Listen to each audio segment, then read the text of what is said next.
할렐루야, 사랑의 주님을 찬양합니다. 부흥의 둘째 날 저녁입니다.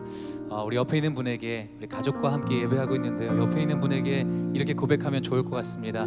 하나님께서 새 힘을 주실 것입니다. 우리 함께 인사하도록 하겠습니다. 하나님께서 새 힘을 주실 것입니다. 아멘. 오늘 주님께서 여호와를 앙망하는 자들에게, 하나님만을 바라보고 나아가는 자들에게 새 힘을 주시고 회복을 허락하신다라고 말씀하십니다.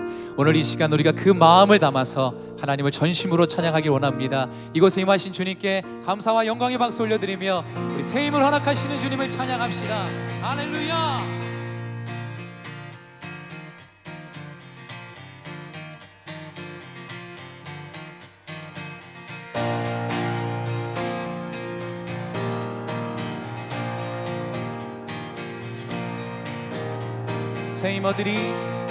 새 힘어들이 주를 바랄 때, 주를 바랄 때, 우리 주를 바랄 때, 새 힘어들이 주를 바랄 때, 주를 바랄 때, 우리 주를 바랄 때, 주님 통치하시네.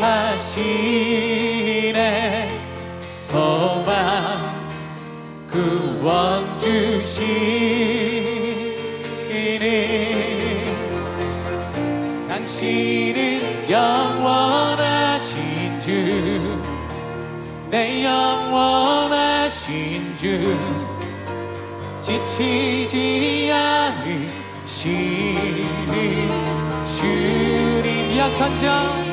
약한 자 방패 되시며 위로자 되신 주, 독수리 같은 힘 주신 새 힘어들이 주를 바랄 때, 주를 바랄 때, 우리 주를 바랄 때, 새 힘어들이 주를 바랄 때, 주를 바랄 때, 주를 바랄 때, 통치하시네. 소망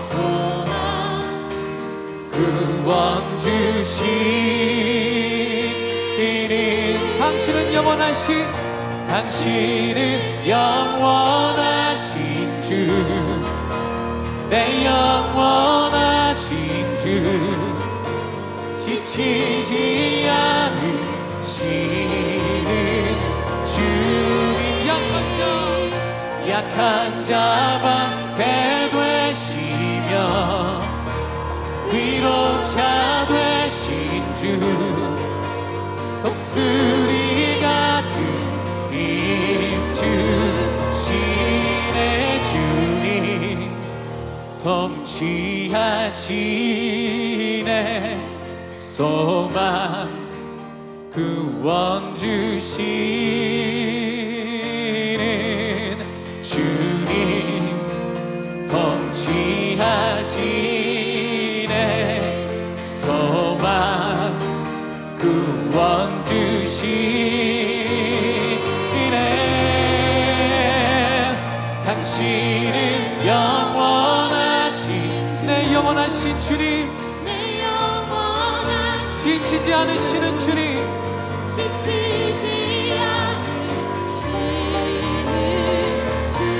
할렐루야. 약한 자 방패 되시며 위로자 되신 주, 독수리 같은 힘. 우리 이번에는 우리의 목소리로만 선포합시다. 당신은 영원하신 주, 내 영원하신 주, 지치지 않으시는 주님. 약한 자 방패 되시며 위로자 되신 주, 독수리 같은 힘. 한 번 더 선포하며 당신은 영원하신 주, 내 영원하신 주, 지치지 않으시는 주 약한 자 방패 되시며 위로자 되신 주 독수리 같은 힘 주시네. 할렐루야. 우리의 영원한 방패가 되시고 우리의 산성이 되신 주님을 찬양합시다. 나의 방패 힘과 내 기업 구원자 피난처 강한 성능 언제나 나의 나의 방패 힘과 내 기업 구원자 강한 성능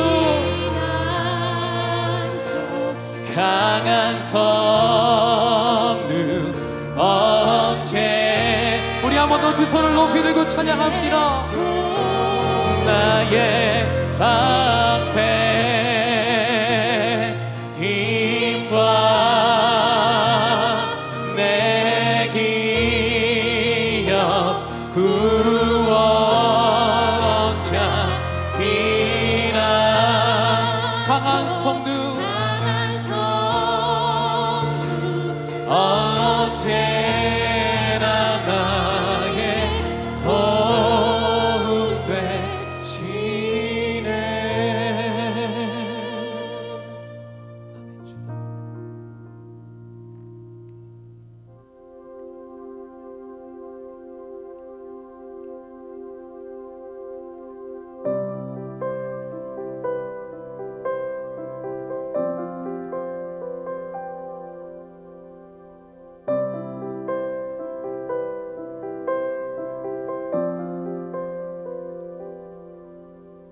나의 사랑 너는 어여쁘고 참 귀하다. 어느 보석보다 귀하다. 내가 사랑스럽지 않을 때 너를 온전히 사랑하고 너와 함께하려 내가 왔노라.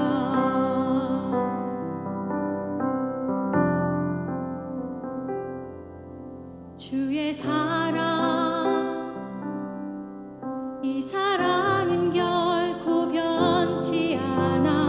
모든 계절 돌보시네. 푸른 마르고 꽃은 시드나 주의 말씀은 신실해. 실수가 없으신 주만 바라라. 주님의 나라와 뜻이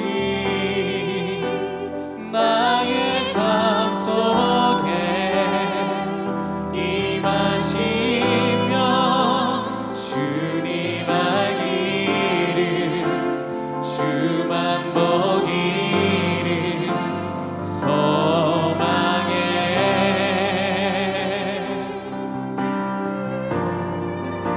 거룩히 살아가 힘과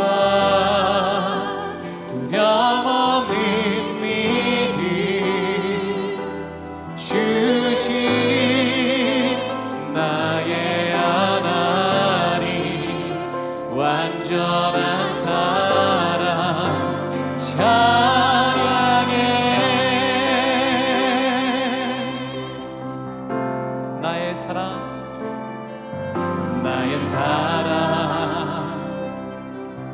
너는 어여쁘고 참 귀하다. 어느 보석보다 귀하다. 내가 사랑스럽지 않을 온전히 사랑하고 너와 함께하며 내가 왔노라. 주의 사랑 이 사랑은 결코 변치 않아. 모든 계절 돌보시네. 푸른 마르고 꽃은 지르나 주의 말씀은 신실해. 실수가 없으신 주만 바라라. 우리 그 좋으신 하나님을 찬양합시다. 주님의 나라와 뜻이 나의 삶 속에 임하시며 주님 알기를 주만 보기를 소망해. 거룩히 살아갈 힘과 거룩히 살아갈 힘과 두려움없는 믿음 두려움없는 믿음 우리에게 허락하실 하나님, 나의 하나님 완전한 사랑. 온전한 사랑 우리 두 손을 높이 듭시다. 주님의 나라와 뜻이 나의 삶 속에 나의 삶 속에 하나님 임하시며 주님 알기 우리가 주님을 보기 원합니다. 보기를 간절함으로 찬양합시다. 나의 할렐루야. 할렐루야. 거룩히 살아갈 우리에게 허락하신 힘과 영원한 믿음 주신 나의 하나님, 완전하신 사랑. 우리가 그 주님의 임재를 바라보며 우리 전심으로 찬양합시다. 주님의 나라와 뜻이 나의 삶 속에 임하시며 주님 알기를 주만 보기를 소망해.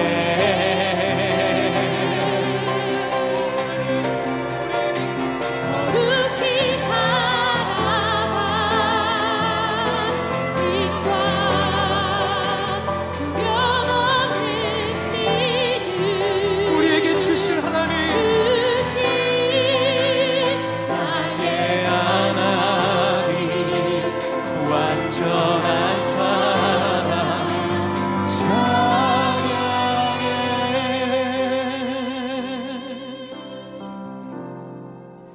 주님의 나라와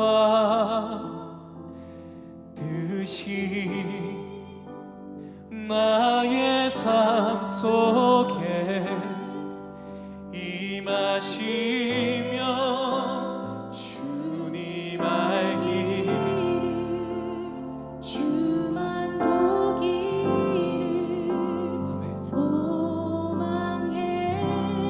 아멘. 주님 아멘. 거룩히 살아갈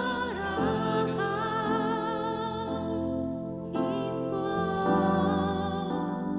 두려움 없는 믿음 주신 나의 하나님 완전한 사랑 찬양해. 오 하나님, 우리에겐 거룩히 살아갈 힘이 없습니다. 우리에겐 두려움 없이 나아갈 그 믿음이 없습니다. 그러나 오늘 이 시간 우리가 주님 앞에 전심으로 고백하며 찬양하며 나아갔던 이 고백처럼 하나님, 주의 보혈로 우리를 정결하게 하여 주시고 나의 연약함과 나의 죄를 덮어주셔서 거룩히 살아갈 힘을 우리에게 허락하여 주시옵소서. 두려움이 떠나가게 하여 주시고 오직 주님의 말씀과 언약만이 우리의 삶을 이끄는 능력이 되게 하여 주옵소서. 오늘 이 저녁 그렇게 우리에게 말씀하시고 임하실 주님을 찬양합니다. 소망합니다. 감사드리며 예수 그리스도 이름으로 기도하였습니다. 아멘.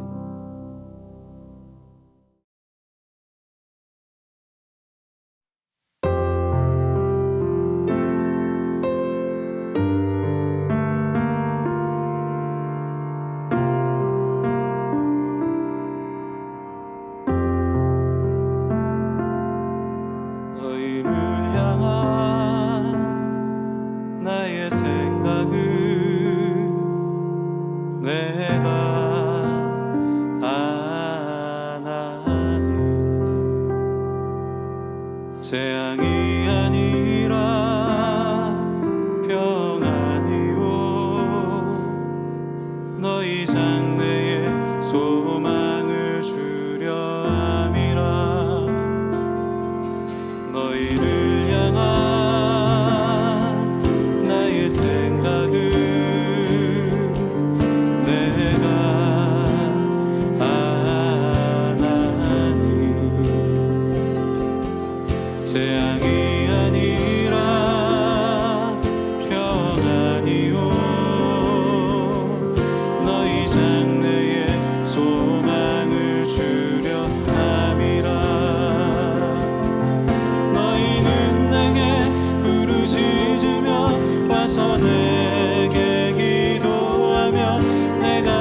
박은혜입니다. 먼저 축하드립니다. 뉴저지 온누리 교회 창립 8주년 진심으로 축하드립니다. 제가 6주년 때 인사를 드렸던 것 같은데 벌써 이렇게 또 시간이 흘렀네요. 몇 년 전처럼 한번 찾아뵙고 또 우리가 또 만나는 그런 교제 시간이 좀 있었으면 좋겠습니다. 언제가 될지 모르겠지만 꼭 한번 찾아뵙고 우리 성도 여러분 다시 한번 교제를 나누고 싶습니다. 그리고 우리 마크치아 목사님 늘 마음으로 생각으로 항상 감사한 말씀 드리고 있어요. 저희 그 IT 심장병 아이들을 위해서 물심양면 그렇게 많이 도와주시고 성도님들과 함께 이렇게 좋은 또 크리스찬의 본을 보여주셔서 너무너무 감사드립니다. 마크 목사님 건강하시고 우리 성도 여러분과 많은 분들에게 또 말씀으로 힘주시고 능력 주시고 언제나 또 화이팅 하시기 바랍니다. 코로나 승리하시고 평안하시기 바랄게요. 창립 8주년 진심으로 축하드립니다.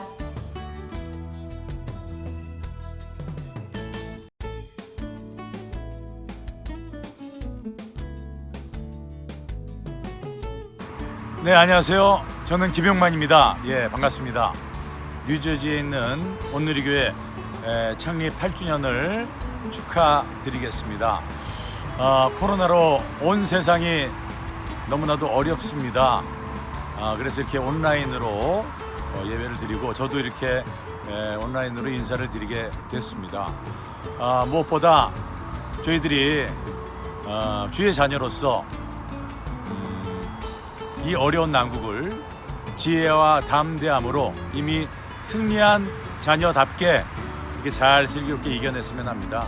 정말 주님이 계셔서 얼마나 다행인지 모르겠습니다. 이 온누리 교회를 통해서 그곳에 주님의 사랑이 많이 전파되기를 진심으로 바라겠습니다. 8주년 동안 여러분들 수고하셨고요. 더욱더 많은 사랑 많이 나누시기 바라겠습니다. 축하드립니다.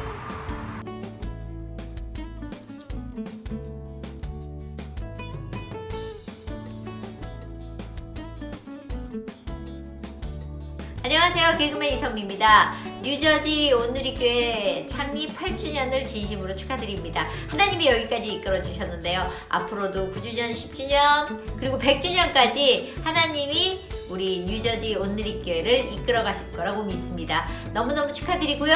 앞으로도 여러분들의 하나님 은혜 가운데서 많이 젖어 계시길 바랍니다. 축하드립니다.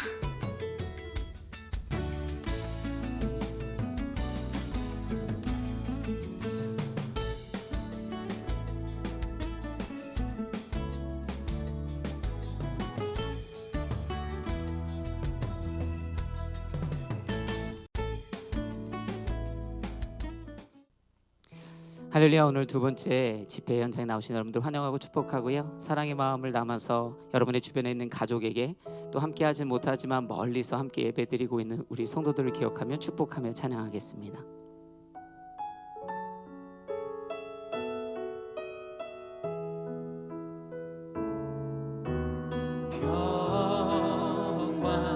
하나님의 평강이 당신의 삶에 넘쳐나기를. 평화 하나님의 평강이 당신의 삶에 가득하기를 축복합니다. 우리 한 번 더 고백합니다. 소망 하나님의 소망이 당신의 삶에 넘쳐나기를. 소망 하나님의 소망이 당신의 삶에 가득하기를 축복합니다. 우리 모두에게 하나님의 축복이 충만한 줄로 믿습니다. 이 시간에 함께 같이 하나님의 말씀 듣기 원하는데요. 우리 강사 목사님 양재 온누리교회 담당하고 계시는 이상준 목사님이신데요. 이 시간에 함께 같이 하나님의 말씀을 강력하게 선언해 주실 때 그 말씀으로 축복과 은혜를 누리셨으면 좋겠습니다. 오늘 함께 보실 말씀은 에스더 4장 13절부터 17절의 말씀, 죽으면 죽으리이다 라는 제목으로 함께 같이 말씀 듣도록 하겠습니다.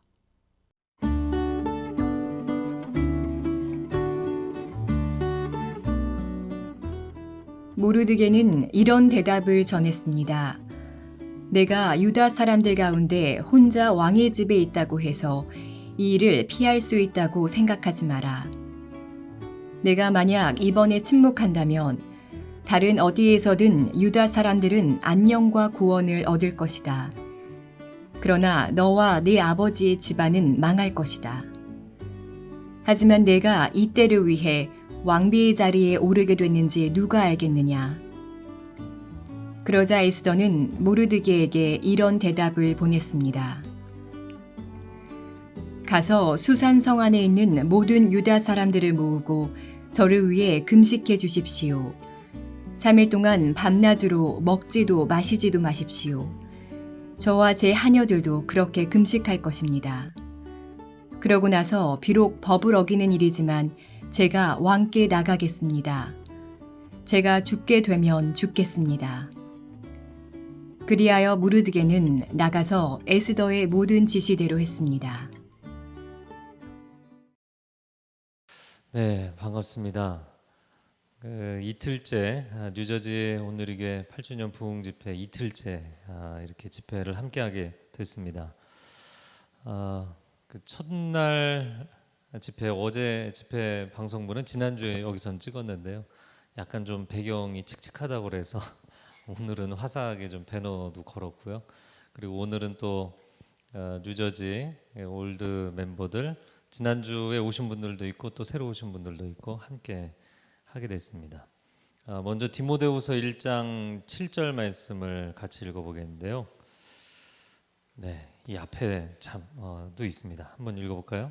하나님이 우리에게 주신 것은 두려워하는 마음이 아니요 오직 능력과 사랑과 절제하는 마음이니. 두려움 너머의 삶, life beyond fears. 우리의 인생에 두려움이 있을 수밖에 없지만 그 두려움을 어떻게 넘는 삶을 살 것이냐. 그러면 not A but B 이렇게 생각하면 두려움이 아니라 평안이다 이렇게 말씀하시면 되는데 평안을 바로 주신다 이렇게 돼 있지 않고 평안에 이르는 세 가지 솔루션을 주신 거예요. 첫 번째가 능력이고 두 번째가 사랑이고 세 번째가 절제입니다. 오늘은 특별히 사랑에 대해서 나눌 것인데요. 첫 번째 집회가 다윗의 내비게이션이었잖아요. 그래서 나눴던 것은 뚜렷한 현실 감각을 가지고 강력한 사명 의식을 향해서 출발점에서 목적지를 향해 달려가면서 이 시간 동안 실력과 영역을 반드시 키워야 된다 그런 이야기를 했습니다. 사실 이런 시간이 갑자기 주어지면 나 좀 쉬었으면 좋겠는데 이런 생각하다가도 이런 시간이 갑자기 주어지면 그냥 멍하니 있거든요. 시간을 허비하고 고민하다가 시간을 다 흘려버리죠. 그러지 마시고 하나님께서 여러분에게 주신 영역과 또 비전을 위해서 실력을 키우는 시간, 마치 다윗이 물맷돌을 연습했던 것처럼 그리고 빈들에서 그가 찬양하며 기도했던 것처럼 영역을 키우고 실력과 영역을 키우는 시간이 될 수 있기를 축복합니다. 오늘은 에스더서 말씀을 통해서 위기의 순간에 우리가 이 두려움을 넘어서기 위해서 나와 우리 공동체 어떻게 바라볼 것인가, 위축될 것인가 아니면 사랑할 것인가 그런 이야기를 나누고자 합니다. 오늘 나누고 싶은 메시지의 제목은 죽으면 죽으리이다. 한번 따라해 보시겠어요? 죽으면 죽으리이다. 네, 에스더서 4장 13절에서 17절 말씀인데요. 한번 저와 여러분이 한 절씩 같이 읽어보겠습니다. 제가 먼저 읽겠습니다. 모르드게는 이런 대답을 전했습니다. 내가 유다 사람들 가운데 혼자 왕의 집에 있다고 해서 이 일을 피할 수 있다고 생각하지 마라. 내가 만약 이번에 침묵한다면 다른 어디에서든 유다 사람들은 안녕과 구원을 얻을 것이다. 그러나 너와 내 아버지의 집안은 망할 것이다. 하지만 내가 이때를 위해 왕비의 자리에 오르게 됐는지 누가 알겠느냐. 그러자 에스더는 모르드게에게 이런 대답을 보냈습니다. 가서 수산성 안에 있는 모든 유다 사람들을 모으고 저를 위해 금식해 주십시오. 3일 동안 밤낮으로 먹지도 마시지도 마십시오. 저와 제 하녀들도 그렇게 금식할 것입니다. 그러고 나서 비록 법을 어기는 일이지만 제가 왕께 나가겠습니다. 제가 죽게 되면 죽겠습니다. 그리하여 모르드게는 나가서 에스더의 모든 지시대로 했습니다. 아멘. 크게 세 부분인데요. 첫 번째는 나만 혼자 피한다. 오늘 13절 말씀에 보면 모르드게 이렇게 얘기하죠. 유다 사람들 가운데 혼자 왕의 집에 있다고 해서 이 일을 피할 수 있다고 생각하지 마라.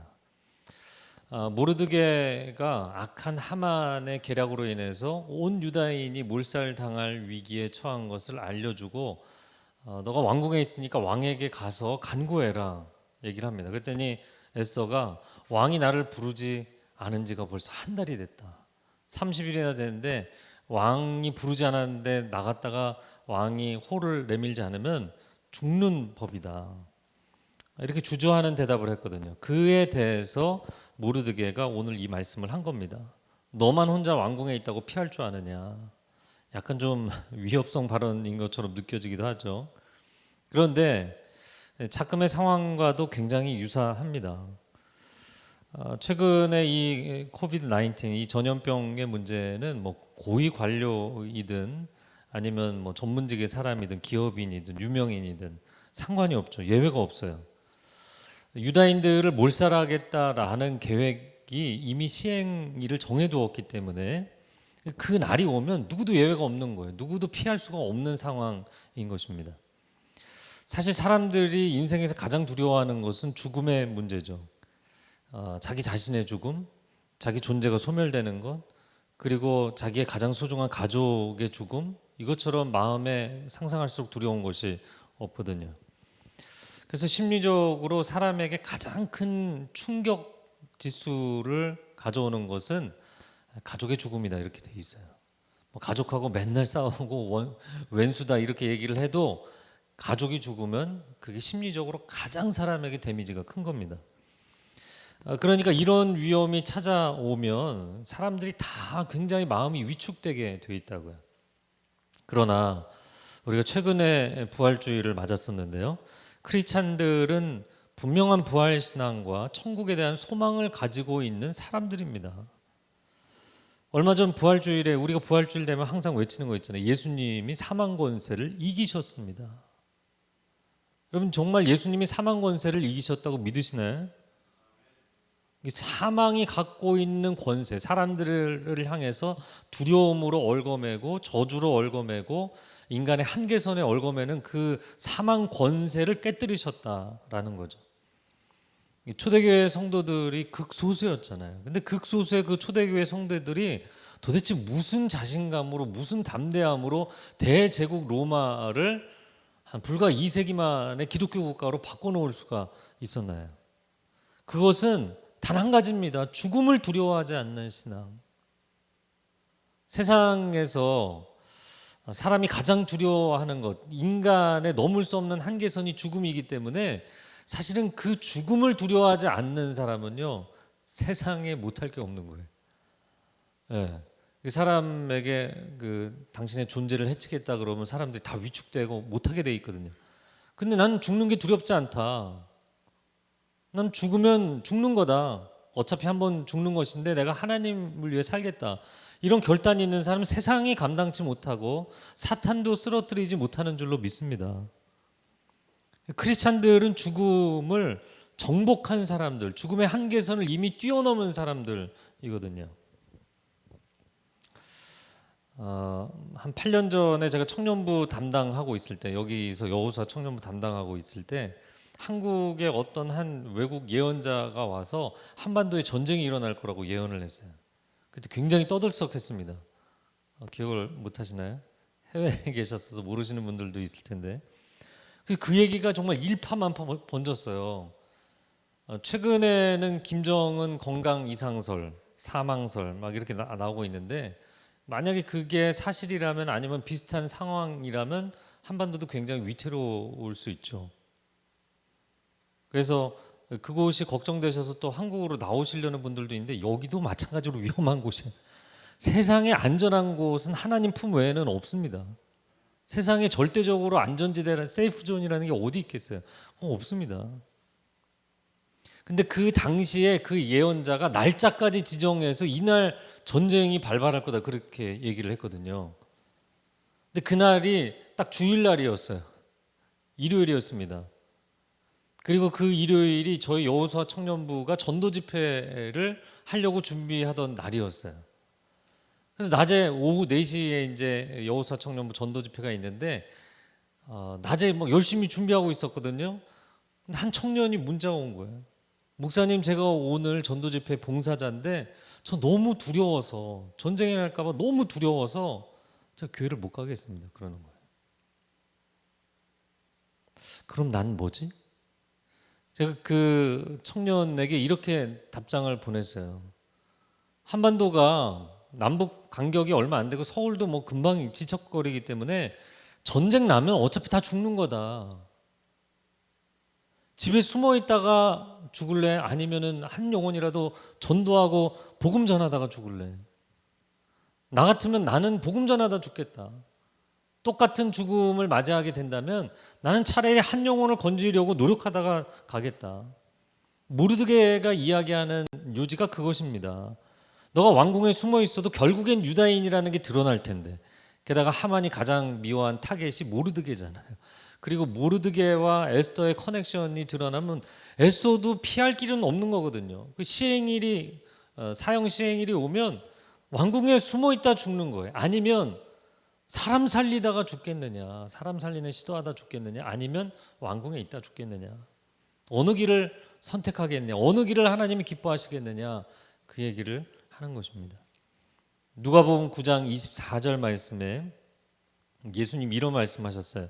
누구든지 제 목숨을 구원하고자 하면 잃을 것이요, 누구든지 나를 위해 제 목숨을 잃으면 구원하리라. 제가 여러분에게 걱정되는 얘기를 해드리는 건지 모르겠어요. 어떤 분들이 이 메시지 들으면서 여전히 걱정되실 수 있어요. 그럼 내가 목숨을 던져야 살 수 있다는 얘기냐? 여러분, 코로나19 이 상황에서 위험 행동하시라는 얘기 절대 아닙니다. 살고 죽는 문제는 하나님께 달려 있다는 거예요.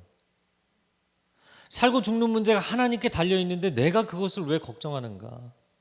사실 우리가 걱정하고 이 시기에 하나님 앞에 고민하면서 기도하며 몸부림치며 고백해야 되는 것은 난 도대체 무엇을 위해 살고 무엇을 위해서 죽을 것인가? 난 무엇을 위해 존재하는가? 어제 메시지에 나눴잖아요. 내가 이 땅에 살아갈 이유.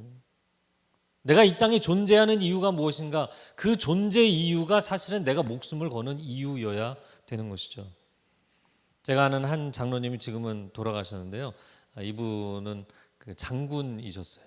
별 스타 장군이셨어요. 근데 이분이 전쟁 경험이 참 많으시거든요. 6.25 때부터 이후로 뭐 공비들 내려왔을 때도 전쟁을 많이 치르셨는데 저한테 전쟁에서의 일화를 많이 얘기해 주셨어요. 그러면서 전쟁터에서 꼭 죽는 사람들이 있습니다. 두 부류의 사람이 있는데 한 부류의 사람들은 죽을까 봐 두려워서 도망갈 생각하고 있는 사람, 살 길 찾는 사람. 또 한 부류의 사람들은 그 전쟁터의 와중에 상대방하고 싸워갖고 이 과도한 욕심으로 전리품 챙기려는 사람. 이런 사람들은 전쟁터에서 뭐에 집중을 해야 되는데 놓치게 돼 있대요. 그런데 오히려 목숨 걸고 내가 이 전쟁에 싸우겠다, 그런 사람들이 살아남게 돼 있대요. 수많은 전쟁을 치르시면서 이분이 하신 이야기예요. 여러분은 무엇을 위해서 목숨을 거시겠습니까? 지금 모르드게가 에스더에게 도전한 것이고 오늘 말씀이 우리에게 도전해 주시는 것이죠. 자, 두 번째 나누고 싶은 것은 이때를 위함이 아닌가. 오늘 본문의 14절 말씀 하반절에 보면 하지만 이렇게 돼 있어요. 하지만 한번 보여주시겠어요? 같이 읽어보겠습니다. 하지만부터. 하지만 내가 이때를 위해 왕비의 자리에 오르게 됐는지 누가 알겠느냐. 에스더 이야기는 여러분이 워낙에 많이 들어보셨을 겁니다. 페르시아의 왕 에스더서 1장에 아하수에로라고 등장하잖아요. 일반사에서는 크세르크세스라고 하죠. 근데 이 사람이 자기 선친인 다리오 왕이 이루지 못한 과업이 있었어요. 그게 그리스 정복이었습니다. 그리스를 정복하는 게 페르시아의 꿈이었다고요. 그래서 아버지가 이루지 못한 그 과업을 자기가 이루겠다고 마음 가운데 결단을 하고 거기에 모든 총력을 쏟아부었던 사람입니다. 영화 300, 좀 오래된 영화긴 하지만 영화 300에 나오는 페르시아 왕이 바로 이 아하수에로입니다. 에스더서 1장에 보면 180일 동안 연회를 베풀었다. 와, 180일 동안 어주 왕이 하사하는 술을 하루 종일 끊임없이 마시는 어마어마한 모든 장군들, 관료들, 신하들, 백성들에 이르기까지 이거 엄청난 국고를 털어서 이 잔치를 벌인 거예요. 그럼 도대체 왜 이렇게 흥청망청했는가? 이 사람이 워낙에 그런 부류의 왕이기도 했지만 사실은 그리스 정보를 떠나기 전에 사람들에게 술을 마셔서 독려하는 거예요. 겨울 내내, 겨울 시즌에는 당시에는 이제 전쟁이 왕들의 전쟁 시즌이 있잖아요. 날씨가 풀려야 싸우는 거거든요. 그러니까 겨울 시즌에 장군들하고 모여서 전략도 짜고 그리고 그 사람들을 계속 독려하는 거예요. 이렇게 내가 너희에게 은혜를 베풀었으니까 우리가 나가서 목숨 걸고 싸우자 이거예요. 그러니까 아하수에로 입장에서는 그 180일의 연회가 너무나 중요한 자리였죠. 그런데 왕비 와스티가 나와서 피날레를 찍어주기를 원했는데 그걸 안 도와준 거예요. 그러니까 왕이 이제 열받아서 폐위를 시켜버렸죠. 그런데 결국에 그리스 정벌이 어떻게 끝났나요? 실패했거든요. 대실패였어요. 그러니까 페르시아 제국이 어마어마한 제국이었지만 엄청난 국력을 쏟아부었는데 전리품도 얻지 못하고 조공도 받지 못하고 노예도 얻지 못하고 당시의 고대 제국들은 나라들은 전쟁을 통해서 경제적인 영역을 확장시키고 국가 경쟁력을 신장시키는 거였거든요. 그러니까 아무것도 된 거 없이 완전히 마이너스 성장이 된 거예요. 그 에스더서 1장과 2장 사이에 그리스 정벌 실패의 히스토리가 빠져 있는 거고요.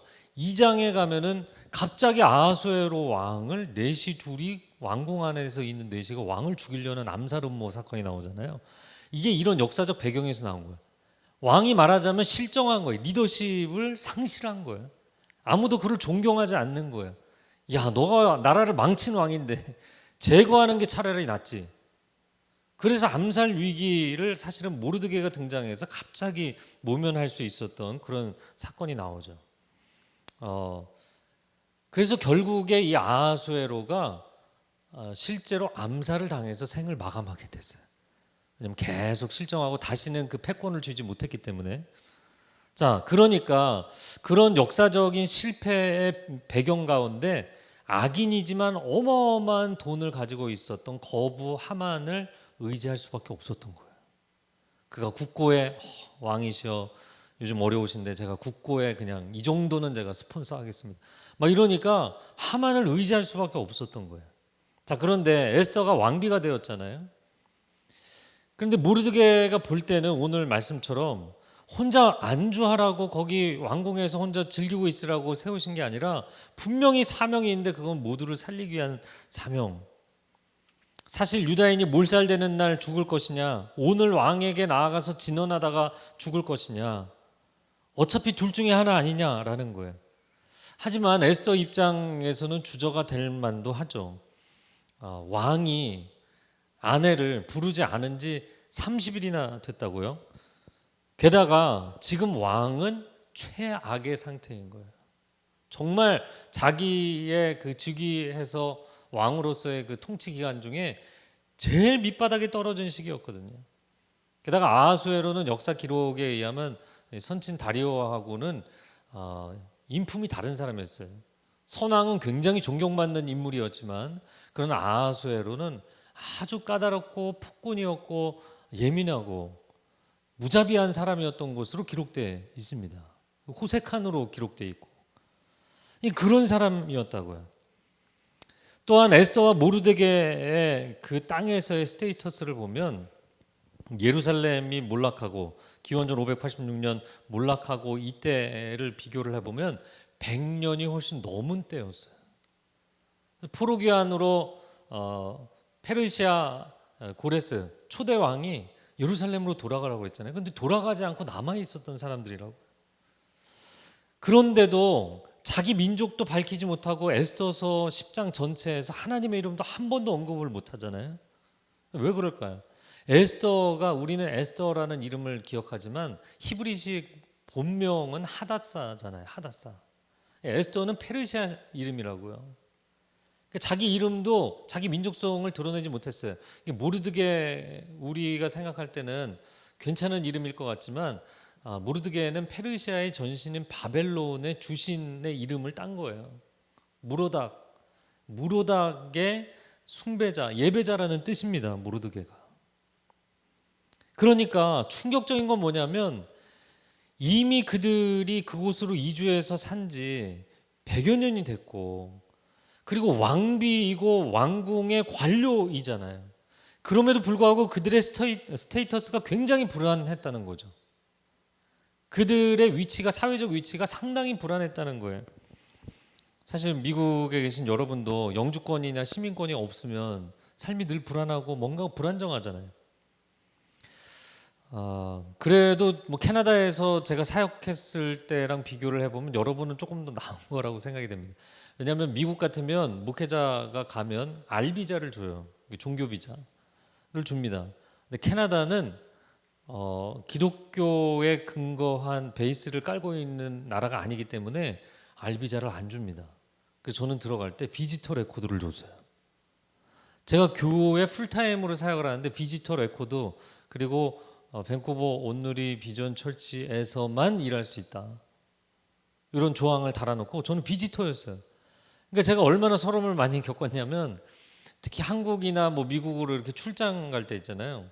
컨퍼런스 있고 모임이 있어서 갈 때 너 영주권도 없는 애가 어딜 그렇게 돌아다녀 그러고 엄청 공항에서 국경에서 굉장히 고난을 많이 당하고 어려움을 많이 당했습니다. 제가 4년 목회를 하는 동안 참 이 문제가 굉장히 어려웠던 기억이 있어요. 여러분 우리가 이곳 사회에서 살면서 주류 사회에 들어가지 못하고 에스닉 마이너리티, 내가 민족적 소수민족으로 산다는 거 굉장히 힘든 일이죠. 위축됩니다. 그런데 성경은 항상 우리에게 말씀하신 반전의 원리가 있어요. 그건 하나님이 선택하신 소수의 사람들을 통해서 세상을 바꾸신다는 거예요. 세상은 다수의 원리예요. 다수결의 원리고 다수의 사람들이 힘을 뭉치면 힘의 논리로 세상을 움직인다고 생각해요. 근데 하나님의 구원 역사는 하나님이 선택하신 소수의 사람들을 통해서 이루어지는 줄로 믿습니다. 아멘. 그래서 소수냐 다수냐는 세상의 논리라고요. 내가 지금 하나님의 사람이냐 아니냐가 중요한 거예요. 그래서 여러분 세상의 상황이 나는 지금 스테이터스가 불안하고 게다가 지금 이 사태로 인하여서 레이오프를 당하고 또 일도 내려놔야 되고 여러 가지로 어려움들이 있으실 거예요. 또 얘기를 들어보니까 스테이터스가 명확하지 않은 분들은 정부에서 나오는 보조금도 받을 수 없고 여러 가지로 불안한 가운데 있을 겁니다. 그러니까 저를 따라서 한번 외쳐보시기 바랍니다. 그러나 나는 왕의 자녀입니다. 킹스 키즈, 왕의 자녀입니다. 여러분 왕궁 안에 군사들도 있고 우람한 체격에 정말 엄청난 칼을 갖고 창을 갖고 있는 군사들도 있고 또 신하들도 기라성 같은 신하들이 쫙 있다고 해도 왕의 자녀가 어리다고 해서 위축되나요? 왕의 아들이 왕의 딸이 숫자가 그들보다 적다고 해서 위축되나요? 왕의 자녀이기 때문에 담대할 수 있는 것입니다. 여러분이 소수 민족이기 때문에 내가 위축되고 이 땅에서 스테이터스가 불안하기 때문에 위축된다고 생각하면 그건 철저히 세상적인 관점인 거예요. 철저히 세상적인 관점인 겁니다. 여러분은 하나님의 사람이기 때문에 하나님의 자녀이기 때문에 여러분을 통해서 그 땅을 새롭게 하시기 위해서 그 땅에 세우신 줄로 믿습니다. 내가 이 땅에 살아갈 이유, 그것이 분명하다면 하나님이 나를 세우신 거예요. 나는 하나님의 사람으로서의 스테이터스를 갖고 있는 거예요. 자, 세 번째 나누고 싶은 것은요, 제가 왕께 나아가겠습니다. 오늘 본문의 16절 말씀을 다 같이 읽어봤으면 좋겠습니다. 16절 시작. 가서 수산성 안에 있는 모든 유다 사람들을 모으고 저를 위해 금식해 주십시오. 3일 동안 밤낮으로 먹지도 마시지도 마십시오. 저와 제 하녀들도 그렇게 금식할 것입니다. 그러고 나서 비록 법을 어기는 일이지만 제가 왕께 나아가겠습니다. 제가 죽게 되면 죽겠습니다. 수산성 안에 있는 모든 유다인들을 모아서 3일 동안 금식해달라. 3일 동안 금식해달라. 그리고 나도 하녀들과 금식하겠다. 국법을 어기는 것이지만 제가 왕께 나아가겠습니다. 죽으면 죽으리라. 결국에 에스더가 자신을 던져서 사람들을 살리겠다는 결단을 합니다. 이게 중요한 거죠. 제가 오늘 가장 나누고 싶은 메시지인데요. 누군가를 살리는 길이 곧 나를 살리는 길입니다. 위기의 상황에서는 누군가를 살리는 길이 곧 나를 살리는 길이에요. 나 혼자 살겠다고 다른 사람들을 외면하고 배척하고 밀어내고 그거는 자기 무덤을 파는 행위예요. 이번에도 코비드-19 국내 해외 정치인들 지도자들 이렇게 면면을 보면서요, 나라마다 다 지금 반응하는 태도들이 다른데 국민들의 생명보다 자기 자리 지키는 게 급급하고 자기 이미지 관리하는 게 더 중요하고, 여러분 그렇게 해서는 결국에 계속 상황이 어려워지게 돼 있고 결국 자기 자리도 위태롭게 돼 있는 거예요. 투명하게 한 사람을 살려내는데 집중해야만 그게 곧 나를 살리는 길이 되고 우리 모두를 살리는 길이 되는 것이죠. 똑같은 심리라고 보는데요. 사람들이 이런 상황이 되면 우리가 그런 정치 지도자들을 보면서 야, 도대체 저 사람들은 왜 저럴까? 왜 그럴까요? 본인도 두려운 거예요. 두려워서 위축이 되는 거예요. 그러니까 위기 상황이 되면 자기 보호 본능이 발동되는 겁니다. 일반 사람들은 어떤가? 일반 사람들도 똑같은 심리라고요. 생필품 사재기 하는 이유가 뭡니까? 나만 살아보겠다는 거잖아요. 다른 사람 밀어내고 내가 일단 살아보겠다는 거잖아요. 마스크, 세정제 막 싹쓸이해서 이걸로 돈 벌려고 하는 사람들 있잖아요. 그럼 다른 사람의 생명보다 내가 돈 버는 게 더 중요하다는 거잖아요. 한술 더 떠서 지구촌 곳곳에서 뭐 인종 혐오, 인종 차별적인 사건 사고들이 막 곳곳에서 일어납니다. 근데 이런 행태는 우리 자신을 스스로 무너뜨리는 거예요. 우리 공동체를 무너뜨리는 거예요. 자, 그런데 이런 세상 사람들이나 그럼 이런 위축돼서 이기적으로 행동하는 국가 지도자들이나 그런 사람들을 보면서 야, 저 사람들 왜 저러지? 그렇게 비판하고 우리는 그 비판에서 자유로울까? 요즘 다들 뭐 방콕, 집콕 하고 계시는 분들이 많잖아요. 방에 콕 처박혀서 집에만 계속 계시는 분들. 여러분 가정이 평안하십니까? 요즘 가정들이 집집마다 힘들다고 난리들인 거예요. 왜냐하면 엄마들이 제일 두려워하는 게 뭐죠? 아이들이 방학을 하는 거죠. 방학을 하고 집에 있으면 24시간 그 아이를 스케줄 관리를 해야 되는 거예요. 또 한국 부모들은 교육열이 높으니까 공부 스케줄도 짜줘야지, 뭐 식사도 챙겨야지, 자는 거, 아침에 일어나는 거, 또 게임에 중독되지 않게 뭐 이거를 다 챙겨야 되잖아요. 그런데 학교를 현장 수업을 못 하니까, 학교를 폐쇄하고 온라인 수업을 하니까 이거는 언제 끝날지 모르는 엔들리스 방학에 온라인 수업을 또 애들이 집중을 하나요? 그러니까 부모가 그걸 일일이 챙겨야 되잖아요.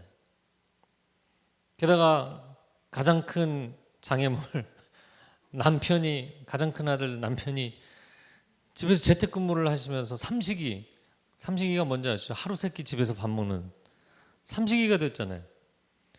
그러니까 안 그래도 코비드-19 때문에 다들 예민한데 서로가 싸우고 갈등이 증폭되는 거예요. 그래서 최근에 보니까 뭐 중동 쪽도 그렇고 유럽도 그렇고 뭐 곳곳에서 나라들마다 가정폭력 고발 건수가 급증했다는 겁니다. 여러분, 이런 위기 상황에서는 가족이 서로가 격려하고 축복하고 사랑해야만 극복해낼 수가 있어요. 왜냐하면 누구 한 사람이 나가 떨어지면 그로 인해서 전체가 균열이 생기고 무너지게 돼 있다고요. 물론 남편은 직장 때문에 힘들고 아내는 육아 때문에 힘들고 다 힘들죠. 그럼 어떻게 해야 되겠는가? 네, 오늘 본문의 말씀대로 권면을 드리자면 에스더와 유다인들이 한 것처럼 한 3일 금식하세요. 금식하시고 정말 부르짖어 기도하셔야 됩니다. 영적인 초점을 회복해야 되는 거죠. 아직 뭐 미혼이신 분들, 뭐 기혼이신 분들도 동일하게 적용될 수 있다고 생각했는데 아직 미혼이신 분들 연애 공식 중에 거의 불변의 법칙 같은 게 있어요. 그건 뭐냐면 둘이 너무너무 좋아서 연애를 하다가도 한 사람이 힘들어질 수가 있잖아요. 뭐 고시 공부를 했는데 고시 공부에 막 떨어졌다든지 아니면 뭐 가정에 재정적으로 큰 어려움이 생겼다든지. 근데 두 사람 중에서요 한 사람만 어려우면 해결될 가능성이 큽니다. 왜냐면 그 힘든 사람이 아주 괜찮은 사람한테 기댈 수가 있기 때문이에요. 그런데 둘 다 힘든 상황이 갑자기 발생하잖아요. 그러면 굉장히 많은 커플이 깨집니다. 서로 기댈 곳이 필요한데 내가 너를 받아줄 수 없는 거예요. 너도 나를 받아줄 수가 없는 거예요. 여러분 지금 상황은 애들도 힘들고 아빠도 힘들고 엄마도 힘들고 서로가 다 힘든 상황이잖아요. 그럼 어떻게 할 것인가? 누군가는 흔들리지 않는 신앙, 흔들리지 않는 삶을 붙들기 위해서 주님 앞에 엎드려야 되는 거예요. 목숨 걸고 주님 앞에 엎드려 주님 붙잡아서 영적인 브레이크스루, 영적인 돌파구를 만들어내는 사람이 가족 중에 한 사람은 있어야 되는 거예요. 그래야만 그 한 사람이 버티고 있기 때문에 다른 사람들이 흔들리지 않을 수 있는 이 어려움의 시기를 뚫고 나갈 수 있는 가정들이 되시기를 주님의 이름으로 축복합니다. 그리고 오늘 제가 지금 사랑으로 두려움을 넘는 법에 대한 이야기를 하는 것입니다. 또 한 가지 이야기하고 싶은 것은 여러분 다 어려운 상황이지만 여러분보다 더 어려운 이웃들과 성도들이 있는 거라고요. 이 어려움도 상대적인 거잖아요. 하루 세 끼를 어떻게 할 것인가 이거 고민하시는 분들도 있지만 하루 한 끼를 어떻게 먹을 수 있을까 이걸 고민하는 사람 지금 이 순간에 있을 수 있는 겁니다. 어떤 사람은 그것도 넘어서서 내가 이 땅을 떠나야 되는가 아니면 내가 정말 생명을 포기해야 되는가 이런 고민을 하는 사람들도 있는 것이라고요. 그래서 이런 시기에 위축되지 마시고요. 오히려 나보다 더 힘들어하는 사람이 누가 있는지 내 순원 가운데 내 아는 지인들 가운데 이웃들 가운데 문자도 격려 문자도 주시고 제가 기도하고 있습니다. 하나님 회복하실 겁니다. 반드시 회복하실 것입니다. 축복의 메시지도 주시고 이메일도 주시고 가장 좋은 거는 전화해서 격려해 주시는 서로가 목소리 듣고 위로받고 함께 웃고 울 수 있는 시간이 있었으면 좋겠습니다. 필요하다면 생필품이나 마스크도 나눌 수 있는 걸 나누세요. 물론 서로가 접촉하시면 안 되니까 그 집 앞에 갖다 놔주셔도 되고 서로가 사랑을 나눌 수 있는 겁니다. 질병의 영향력은 차단해야 되지만 선한 영향력은 흘러가야 될 줄로 믿습니다. 그래야만 이걸 극복할 수 있는 거예요. 저를 한번 따라해 보시겠어요? 누군가를 살려내는 것이 내가 사는 길이다. 사람은요 심리적으로도 영적인 존재이기 때문에 우리 영혼도 내가 도움을 받을 때보다 누구를 도와줄 때 내 영혼이 강건해지게 돼 있어요. 충만해지고 강건해지게 돼 있어요. 우리가 이런 말 하는데 여인은 약해도 엄마는 강하다 이런 표현을 쓰잖아요. 그럼 왜 그럴까요? 엄마가 돼서 이 갓난아기 이 한 생명을 내가 어떻게든 살려내야 된다 생각하면 아무리 어려운 상황에서도 엄마가 강해진다는 거예요. 내가 이 아이를 사랑하는 그 마음 때문에 포기할 수 없는 그 마음 때문에 강해진다는 거예요. 자, 그러면 엄마가 아이를 살려내는 걸까요? 아이가 엄마를 살려내는 걸까요? 서로가 서로를 살려내는 거예요. 그 아이 때문에 내가 많은 고생을 하는 것 같지만 사실은 그 아이 때문에 내가 생을 포기할 수 없고 여기서 무너질 수 없는 그 아이가 나를 살려주기도 하는 거죠. 여러분 고립돼서 이 상황에서 계속 위축되면 안으로 함몰되고 주저앉게 돼 있습니다. 가족들 서로 격려하시고 축복하시고 그리고 서로가 너무 지치고 자꾸 갈등이 생기면 모여서 5분이라도 손잡고 기도하세요. 그리고 성도들 서로 위로하시고 격려하시고 누군가를 도와주세요. 누군가를 살려내잖아요. 여러분 안에 생명이 충만해지게 돼 있어요. 그것이 하나님 만드신 생명의 법칙인 줄로 믿습니다. 요한일서 4장 18절 말씀에 온전한 사랑이 두려움을 내어쫓는다. 할렐루야. 두려움을 극복하는 두 번째는 사랑입니다. 사랑, 온전한 사랑이 임하면 두려움을 쫓아내게 돼 있다. 여러분 요즘 뭐 시간이 많으시기 때문에 영화 보시는 분들 많으신데 혹시 에비에이터라는 영화를 못 보신 분이 있으면 꼭 보시면 좋겠어요. 그 뭐 10여 년 전 영화인 것 같긴 한데요.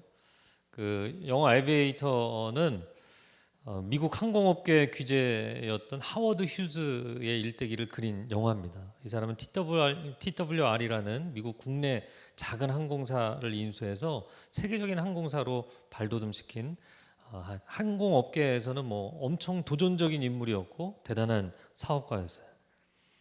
근데 이 사람의 인생에 대한 이야기를 제가 왜 하냐면 영화 초반부에 어렸을 때 그의 엄마가 그 세균 감염에 대한 엄청난 공포증에 시달린 엄마였어요. 그래서 아이를 계속 닦아주면서 쿼런틴이라는 표현을 쓰죠. 그러니까 세균 감염이 걸리면 안 된다라는 일종의 집착과 강박이 굉장히 강했던 엄마였어요. 그런데 그것이 엄마가 굉장히 이른 나이에 하워드 휴즈가 16세인가에 엄마가 13세인가 16세인가 엄마가 일찍 돌아가셨어요. 그리고 나서 자수성가한 사람인데 이 사람이 나중에 자기 사업이 위기를 겪고 여러 어려움을 겪으면서 그 강박증과 공포증이 올라와요. 그래서 마지막에는 세균 감염에 대한 공포 때문에 사람들을 아예 못 만나고 자기 회사 직원들도 못 만나고 호텔에 문 걸어 잠그고 손잡이를 돌릴 때도 티슈를 한 10장은 뽑아서 돌려야 되고 항상 메모지에 뭔가를 써서 사람들에게 전달하고 아무것도 못했어요. 그래서 호텔 안에서 혼자 갇혀서 살다가 죽었어요. 비참하게 인생을 끝낸 거죠. 여러분만 지금 두려움의 상황이 아니라 자녀들이 표현을 못해서 그렇지 동일한 두려움의 상황 가운데 있잖아요. 그 자녀들에게 무엇을 남겨주시겠습니까? 우리 엄마 아빠가 굉장히 절망하고 두려워했던 기억을 남겨주시겠습니까? 지금 아이들이 표현 못하지만 그 아이들이 20대, 30대, 40대, 50대 인생을 살아가면서 자기 인생에 또 다른 고난의 파도가 칠 때 그때 엄마 아빠가 가졌던 두려움이 올라오게 돼 있다고요. 그게 자녀에게 물려지게 돼 있다고요. 우리가 그런 것을 자녀들에게 물려주는 것이 아니라 두려워서 절망하고 서로가 갈등하고 싸우는 모습이 아니라 함께 모여서 정말 두려울 때 하나님 앞에 엎드려 기도할 때 하나님이 우리의 마음 가운데 있는 두려움을 눈물 가운데 쏟아내고 탄식 가운데 쏟아내고 새 힘을 주시고 용기를 주셔서 담대하게 오히려 그래 우리보다 어려운 사람 도와주자. 우리가 조금이라도 다른 사람 축복하자 돕자 그러면서 다시 살아났던 기억. 여러분 그런 신앙 유산을 물려주시기를 주님의 이름으로 축복합니다. 우리 자녀 세대에게 두려움을 물려줄 수 없는 거예요. 여러분 지금 당장은 내가 지금 레이오프를 당해서 내가 지금 먹을 거리가 내가 지금 돈이 없어서 그럼 생활비가 이런 거 걱정돼서 내 생활비가 부족해서 자녀들을 어떻게 할까? 여러분 자녀들에게 남는 것은요. 그들의 내면적인 것이 훨씬 강력한 것입니다. 우리가 두려움을 자녀 세대의 유산으로 물려주는 것이 아니라 믿음으로 역경을 이겨낸 신앙 유산을 물려줘야 되고 사랑으로 서로를 축복하며 공동체를 살려낸 승리의 기억을 물려줘야 될 줄로 믿습니다. 에스더가 결단하고 기도하고 목숨을 걸었더니 결과가 어떻게 됐나요? 엄청난 반전이 일어났죠. 엄청난 반전이 일어났어요. 유다인들을 몰살하기로 실행일이었던 12월 13일이 승리의 날이 되었고 불임절로 대대로 이스라엘 사람들이 지키게 되었습니다. 지금은 아무것도 보이지 않고 암담하지만 하나님께서 반드시 반전의 날을 주실 줄로 믿습니다. 저를 한번 따라해 보시죠. 하나님은 반전의 하나님이십니다. 제가 오늘 마지막으로 나누고 싶은 이야기는요. 오늘이 내 인생의 마지막 날이라면 이 질문을 여러분에게 드려보겠습니다. 지금 이 집회, 이 메시지를 들으시는 시간이 저녁 시간이실 텐데 오늘 밤 자정이 오늘 나에게 주어진 마지막 시간이라면 어떻게 하시겠습니까? 에스더가 모르드게에게 요청을 받은 것은 그녀의 인생이 딱 3일밖에 안 남을 수도 있었던 거예요. 3일 뒤에 왕에게 나갔다가 왕의 은총을 받지 못하면 죽음이거든요. 바로 사형장으로 가는 것이거든요. 우리에게 주어진 시간이 3일밖에 없다면, 하루밖에 없다면, 반나절밖에 없다면 무엇을 하시겠습니까? 숨어 있으시겠습니까? 도망가시겠습니까? 아니면 그 짧은 시간이라도 내가 가장 가치 있게 생각하는 걸 하시겠습니까? 제가 두려움 너머의 삶이라는 책에서도 제 개인 간증 나눴던 건데요. 2014년 9월이었어요. 그날이 제가 송파 공동체 담당하는 공동체 개강 예배가 있는 날이었습니다.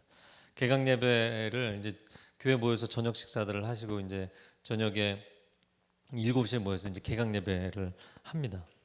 그런데 제가 사무실에 앉아 있는데 오후 6시가 거의 다 돼서 이제 개강 예배가 이제 1시간여 남아 있는 시간에 전화가 왔어요. 저희 공동체 장례 사역자였어요. 근데 장례 사역자 집사님이 대천에 장례가 났습니다 그러시는 거예요. 대천이 뭐 여기서 이제 가려면 서해안 쪽인데 한 2시간 가야 되거든요. 근데 제가 딱 그 얘기를 듣는 순간 이게 무슨 사인인지를 알았어요. 저는 가끔 꿈을 꿔도 저희 아내는 거의 꿈을 안 꾸는데 1년가도 꿈 꿨다는 소리가 없는 저희 아내가 3일 전에 이상한 꿈 얘기를 했거든요. 그 3일 전에 제가 죽는 꿈을 꿨다는 거예요. 그래서 제가 죽어서 누워있고 저희 아내하고 저희 큰아들이 제 죽은 시체 옆에서 통곡을 하는 꿈을 꿨다는 거예요. 아니 무슨 꿈도 안 꾸는 사람이 이게 이상한 꿈이잖아요. 물론 여러분 그냥 아무 의미 없는 개꿈도 있지만 하나님이 메시지를 주시는 경우도 있잖아요. 근데 제가 그게 3일 동안 계속 남아 있었어요. 도대체 그게 무슨 뜻이지? 무슨 뜻이지? 장례 사역자가 저에게 전화해서 대천에 장례가 났습니다. 목사님 가시겠습니까? 얘기하는데 딱 그 순간 하나님 오늘이군요. 제가 오늘 대천 가다가 죽겠군요. 이걸 딱 제가 깨달은 거예요. 그런데 그날이 이미 장례가 이틀째였고 다음 날 아침이 발인이었어요. 그러니까 다음 날 아침에는 제가 새벽 예배라고 거기 발인 예배를 갈 수도 없고 그날 개강 예배가 있으니까 개강 예배 끝나고 하면 거기 새벽이나 도착을 하는데 보통 이런 일정이 되면 저희 같은 경우는 서울 외로 나가는 지역, 지방으로 가는 지역은 일정이 도저히 안 되면 사실 가지 않거든요.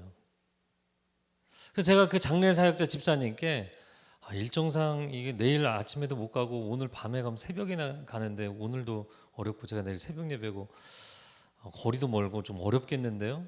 그랬더니 장례 사역자분이 저에게 그러시는 거예요. 네, 뭐 안 가셔도 되죠. 그러나 꼭 가지 말라는 법도 없죠. 그러시는 거예요. 그래서 약간 사운드가 그렇잖아요. 그래서 순간 제가 고민을 했어요. 순간 고민을 하고 다음에 무슨 생각이 들었냐면 맞다.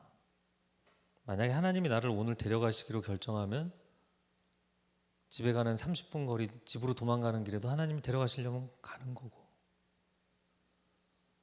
내가 뭐 대천 가다가 갈 수도 있는 건데 내가 오늘 주님 앞에 선다면 집에 도망가다가 주님 앞에 서면 무슨 면목이 있겠어요. 그래서 성도 위로하러 갔다가 내가 주님 앞에 선다면 그래도 면목이 있지 않겠나. 네, 집사님 가겠습니다. 그리고서는 그날 예배가 다 끝나고 뒷정리하고 성도님들 인사드리고 제가 아내에게 전화해서 사랑한다고 그 다음 이유는 얘기 안 했어요. 아들들한테도 사랑한다고 마지막 전화를 하고 그리고서는 장로님, 다락방장님, 순장님 그리고 저 이렇게 가는데 그 장례사역 집사님 또 같이 안 가시더라고요. 근데 그 세 분이 저한테 같이 가자는 거예요. 어차피 거리도 먼데 같이 가자요. 그래서 제가 아니라고 세 번이나 얘기하시는데 목사님 피곤하신데 예배들 아니요. 저는 따로 가겠습니다. 이유는 그분들까지 같이 죽게 할 수 없으니까. 이게 진심이었어요. 제 마음에. 그래서 이제 차를 타고 갔습니다. 새벽에 도착해서 위로해드리고 서해안 고속도로를 타고 다시 올라오는데 새벽 2시 반경이었어요. 해미 인터체인지를 약간 지난 지점에서 제 뒷바퀴가 펑크가 났어요. 뒷바퀴가 펑크가 나면 이게 최소 사망이거든요. 차가 2차선이었는데 뭐 물론 새벽이었고 차도 굉장히 빨리 달리고 있었고 차가 고속으로 달리다가 펑크가 탁 나고 차가 흔들리는 순간 하나님 이렇게 가는 거군요. 그리고서는 제 차가 중앙 분리대를 받고 180도를 돌아서 갓길에 또 분리대를 받고 했는데 제 차는 폐차됐어요. 근데 너무나 감사하게도 중앙 분리대를 넘어가지 않았고 이쪽 갓길에 문을 운전자석을 조금 밀고 내릴 수 있어서 내려보니까 30m 아래 벼랑이더라고요. 떨어지지 않아서 안 죽었고, 뒤에 트레일러가 지나갔는데 트레일러가 거리가 있어갖고 제 차가 비키고 나서 트레일러가 지나갔어요. 서해안 고속도로가 트레일러가 굉장히 많거든요. 그래서 또 안 죽었고, 갓길에 고의. 그리고 참 놀라운 거는 제가 그 순간에 놀라지 않았기 때문에 전혀 몸이 충격을 안 받아서요, 뭐 믿거나 말거나 전혀 그 뒤로 몸이 아픈 게 없었어요. 사실 저는 죽을 상황이었는데 하나님이 건져주셨죠. 여러분, 하나님께 내가 죽으면 죽으리다, 하나님 저 죽어야 되면 죽겠습니다 그러면 오 그래 반갑다 그러고 데려가시나요? 오해하지 마세요. 죽으면 죽으리다, 내가 주님을 위해 살겠습니다, 생명 건지기 위해 살겠습니다 하면 주님이 그 생명 지켜주신다는 거예요. 죽을 사람도 건져주신다는 거예요. 사명이 있으면 그 사람을 건지신다는 거예요. 쓰신다는 거예요. 그러나 나는 하나님 사명이고 뭐 다른 사람 돕는 거고 중요하지 않고 어떻게든 난 살아보겠다, 그런 사람은 스스로 자기 무덤을 파게 돼 있다는 거예요. 여러분, 오늘 에스더가 자기 목숨을 걸고 주님 앞에 헌신했잖아요. 제가 아까 말씀드렸던 그 사건이 있었던 날 아침 큐티 본문이 바로 이 본문이었어요. 에스더서. 그날 아침에도 사인을 주셨고 사실은 일주일 내내 사인을 주셨던 거였어요. 여러분, 오늘이 여러분의 인생의 마지막 날이라면 어떻게 사시겠습니까? 숨으시겠습니까? 도망가시겠습니까? 우리의 인생은 하루를 사는 것입니다. 어제를 추억하기도 하고 미래를 계획하기도 하지만 눈을 떠서 오늘 또 활동하다 보면 오늘 하루가 바로 내 인생의 전부인 거예요.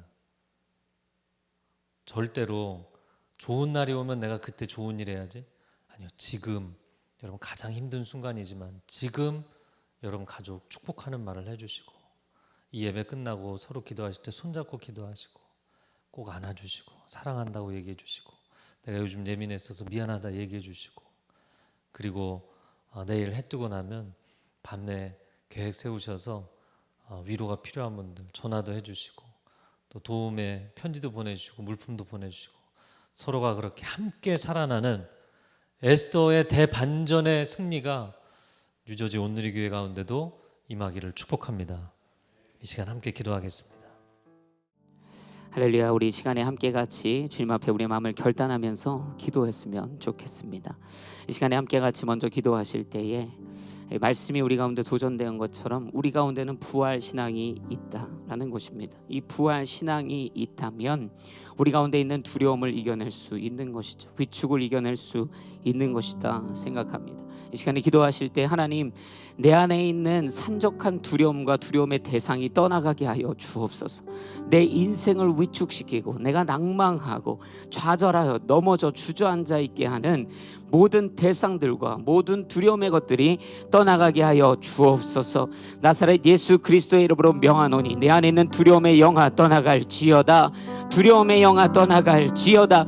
두려움의 영아 떠나가라. 우리 이 시간에 우리 안에 있는 모든 두려움을 주 예수의 이름으로 내쫓으며 함께 같이 기도하며 나아갑니다. 기도하시겠습니다. 오 사랑해 주님 감사합니다. 아버지 하나님, 우리가 우리의 인생 가운데 두려움을 마주합니다. 그러나 아버지 하나님, 부활의 주님을 우리가 믿고 다시 살게 하시는, 영원히 살게 하시는 주 예수 그리스도를 믿기에 세상의 것을 두려워하지 않으며 낭망하지 않으며 위축되지 않으며 그 믿음의 여정을 걷게 하여 주옵소서. 아버지 하나님, 두려워서 위축되는 자, 마땅히 감당해야 될 일도 감당하지 못하는 줄을 압니다. 하나님, 더욱더 열심을 내게 하옵소서. 힘을 내게 하여 주옵소서. 우리의 힘이 되시고 우리의 방패 되시고 우리의 반석 되시고 인도자 되시는 예수 그리스도를 붙들고 아버지 하나님, 삶의 두려움을 통과하게 하여 주옵소서. 두려움을 직면할지라도 아버지 하나님, 돌아가는 자 아니요 돌파하는 영성을 허락하여 주시고 부활의 신앙으로 아버지 하나님, 목숨까지도 주를 위해 헌신하며 믿음으로 달려나가는 걸음 되게 하여 주옵소서. 할렐루야. 아버지 하나님, 더욱더 주의 아버지 부르심을 쫓아 살아가기를 원합니다.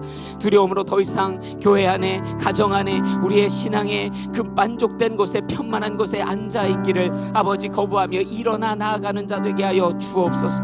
우리 안에 있는 두려움이 떠나가게 하여 주옵소서. 내 안에 있는 두려움이 떠나가게 하여 주옵소서. 아버지 하나님 앞에서 자유함으로 회복되게 하여 주옵소서.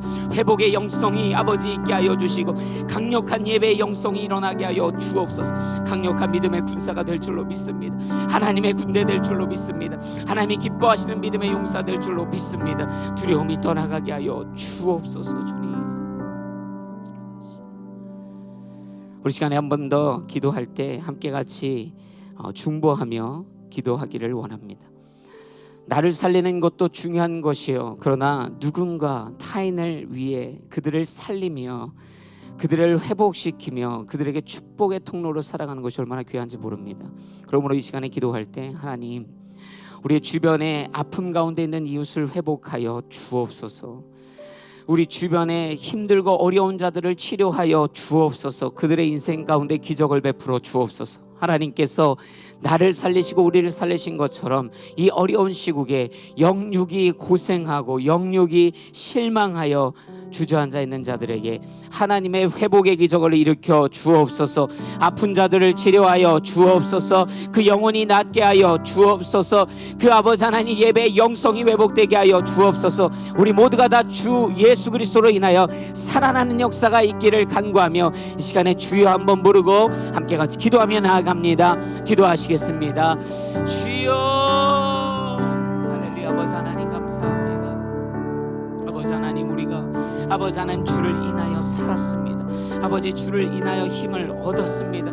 아버지 하나님, 그러나 우리만 사는 것이 아니요, 아버지 하나님 우리의 이웃을 살려야 하는 줄로 믿습니다.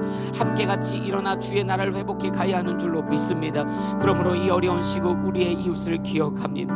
아버지 하나님, 그들의 환경을 주님께서 주장하시고 닫힌 문들을 열어주시며 깜깜하고 어두운 그 시절을 벗어나게 하여 주옵소서.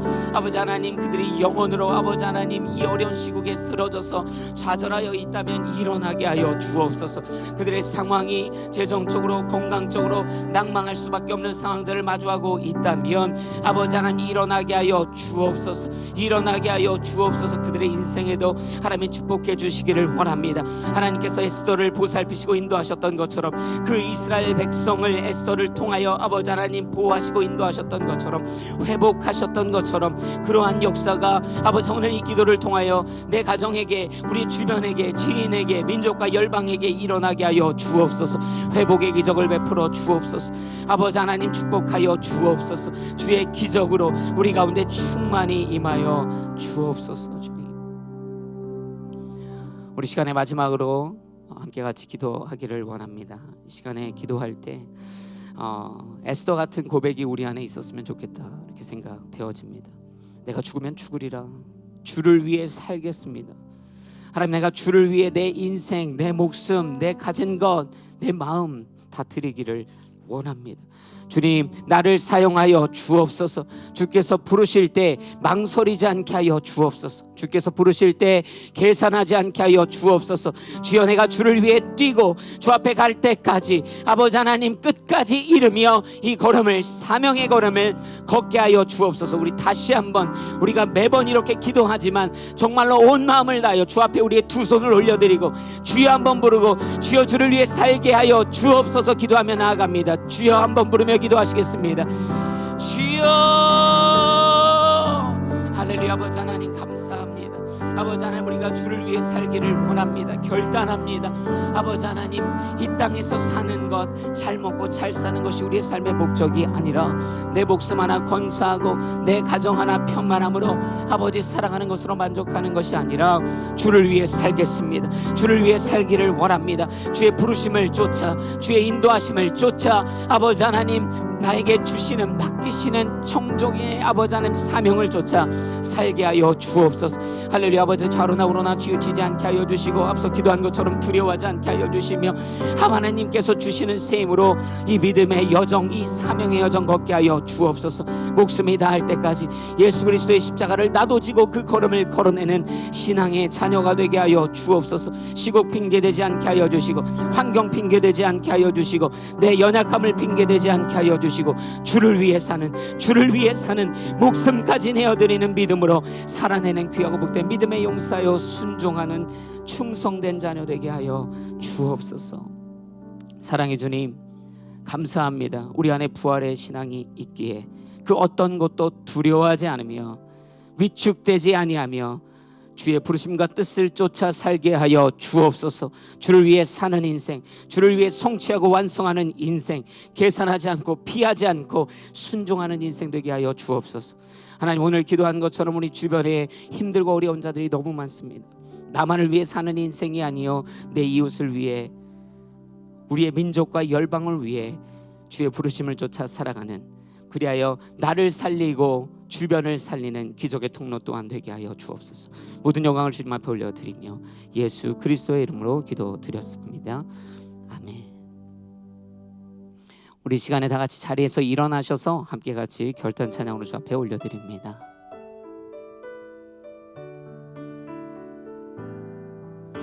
주 선한 능력으로 안으시네. 그 크신 팔로 날 붙드시네. 절망 속에도 흔들리지 않고 사랑하는 주 얼굴 구하리. 선한 능력으로 일어서리. 주만 의지하리. 믿음으로 우리 고대 안에 주 오실 그날 영광의 새날을 맞이하리. 이전의 괴로움 날에 워싸고 고난의 길을 걷는다 해도 주님께 모두 맡긴 우리 영혼 끝내 승리의 날을 맞으리. 선한 능력으로 일어서리. 주만 의지하리. 믿음으로 우리 고대 안에 주 오실 그날 영광의 새날을 맞이하리. 주님이 마신 고난의 쓴 잔을 우리로 감사하며 받으리. 주님의 남은 고난 채워가며